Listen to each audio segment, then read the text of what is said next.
The inequality between the bottom 99% and the billionaires is truly insane. More than half of all products in the United States are being bought by the, luckily enough, the smartest people on earth.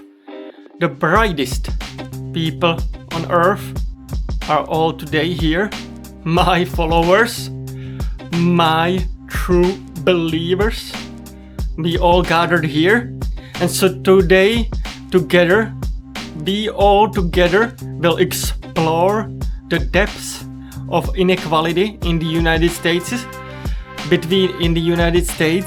between the bottom 99% and the 1%ers, the billionaires, the truly haves and the truly have-nots. We will explore the inequality between these two classes. But before we do that, please make sure that you, guys, all of you, make sure to smash that like button. Make sure to smash that subscribe button if you haven't done so yet. Make sure to do that. Make sure to become a true believer. Make sure to become a follower of this channel. It helps the algorithm and it helps the channel grow, so please guys do that. And without further delays, let's go guys. The reason restaurants are struggling is because they're expensive and people don't have money. But there is a more specific thing happening. It's not that nobody has money. I mean, there are rich people. The problem is that rich people can only be in one place at a time. They only eat dinner once a night. I mean, if 10 people have $100,000, that's going to be 10 dinners. But if one person has $1 million, that's going to be one dinner. They might spend a little bit more, but it's going to be at one place. My point is that when money gets concentrated at the top, you end up with less customers. And a healthy economy doesn't just need money, it needs volume. The money has to circulate for the economy to grow. I mean, the stock market just hit an all-time high. But if you're watching this, you probably don't feel rich because 90% of stocks are owned by 10% of people. Meaning that when the market goes up, you don't end up with more people going to restaurants. You end up with less. Because all of that money is just sitting in stocks. It's not circulating. So as we saw in the video, as we heard in the video, it's a perfect example of what's happening. The example made in the video with the restaurant is a perfect example of what's happening globally inside of the United States. All consumer products are, 50%, according to the latest report, a little bit over 50% of all products are being purchased by the richest 10% of the population. So only the richest 10% of the population account for more than half of all the consumer products being purchased in the United States. This is a bad sign, generally speaking, because like we heard in the video, not only cannot be the richest people in the United States is at 5 spots, at 5 dinners at the same time. They also cannot have 5 vacuum cleaners, 5 televisions, where they can have 5 televisions, but they're, you know what I mean, you get the point. They can only consume so much. Most of the money will be then deployed in the stock market, which will inflate the bubble that we are currently in. But this does not solve the underlying economics.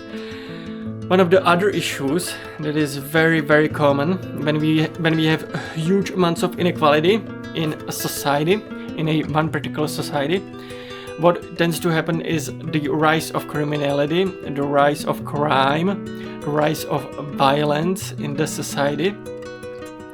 And the Americans aren't the exception. There is quite an insane amount of school shootings, for example. There's more school shootings in the United States than there are days in a year, which is quite insane. There are all sorts of stats that are making the United States stand out. The gun violence is obviously the one that most people aren't familiar with. They are not having experience in. They have never really experienced such a society like that. That is because in most countries all over the world, gun violence isn't something that you are necessarily thinking about on a daily basis. That is because obviously there is a huge amount of weapons in the United States registered, but what's even worse is the amount of weapons that are unregistered, basically illegal weapons, basically bought on black markets. The amount of weapons in general is insane, but the amount of unregistered weapons is also quite insane. You can just buy weapons from any smuggler. They are fully available on the street. This is not common, in places like Europe. This is not a common thing. This is not a common theme. And this makes it much harder to regulate such a society where everybody has a weapon. But anyway, my point about economics is that societies like these, where inequality is on a rise, which is a long-term issue, it's not just an issue of yesterday, it did not started since the lockdowns. It is an issue that is prevalent in the United States for over 50 years. Ever since 80s, 90s, the true inequality has been on the rise. Ever since the 80s, 90s, the CEO pay has been skyrocketing, while the pay of everyday people, everyday workers, have been quite stagnant. There hasn't been real wage growth. When we adjust for inflation, there has been a huge growth of pay for the everyday worker. One of the reasons is a lot of jobs were shifted from United States overseas. Ever since the 80s and 90s, there was the huge shift, and then there was a mass migration in for cheap worker that started late 2000s. The huge influx of people. The billionaires, they didn't want to pay for the manufacturing jobs, so they shift them overseas, and they didn't want to pay for the service jobs, so they hired undocumented people. They hired people that they didn't have to pay as much, and if they protested, they could just simply get rid of them. They could call ICE on their own businesses, which is quite a common theme. Some of the farms and some of the different companies, they do that. They call ICE on themselves, so that even the least amount of money that they would otherwise have to be forced to pay to their labor, they don't have to do that otherwise. And so this is just insane what's happening in the United States. It's insanity on display. The people who suffer in these circumstances the most, the people who truly suffer, are the poorest. Truly, the poorest people suffer the most. Doesn't matter if they are documented or undocumented, the poorest people always suffer the most. That's just the reality of such a society like we see in the United States. And sadly enough, I'm truly hopeful for the brighter and better future, but I have to be realistic with you guys. I cannot lie to you. You are too smart. You are the brightest people on planet Earth. My followers, the true believers, you're the brightest, and I cannot lie to you guys. I don't see a reason why this particular thing should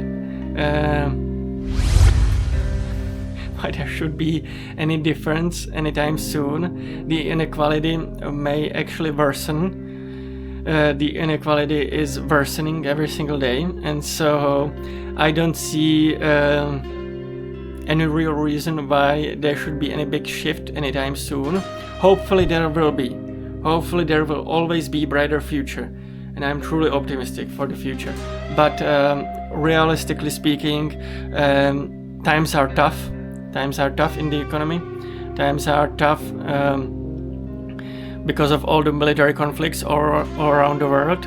Times are tough because we are entering a deflationary period. The money is not readily available as much as it was before. Times are tough. Guys, I have a huge, gargantuous announcement to make. One of our investigative journalists, Poppy Gloria Samoria, she has been able to secure interview with Bigfoot. Thank you for coming out here into the wilderness. And thank you for having me on your podcast. Real life-size Bigfoot. So make sure to check out that video on my channel. It's going to be up soon. Also, make sure to check out my blog.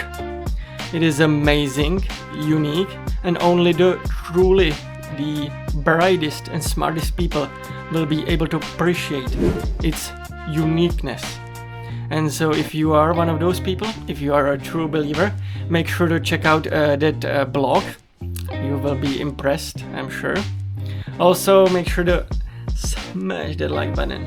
Make sure to smash that subscribe button. Make sure to check out the video here. Make sure to check out the video there and everywhere. And guys, I will see you in the next one. Bye.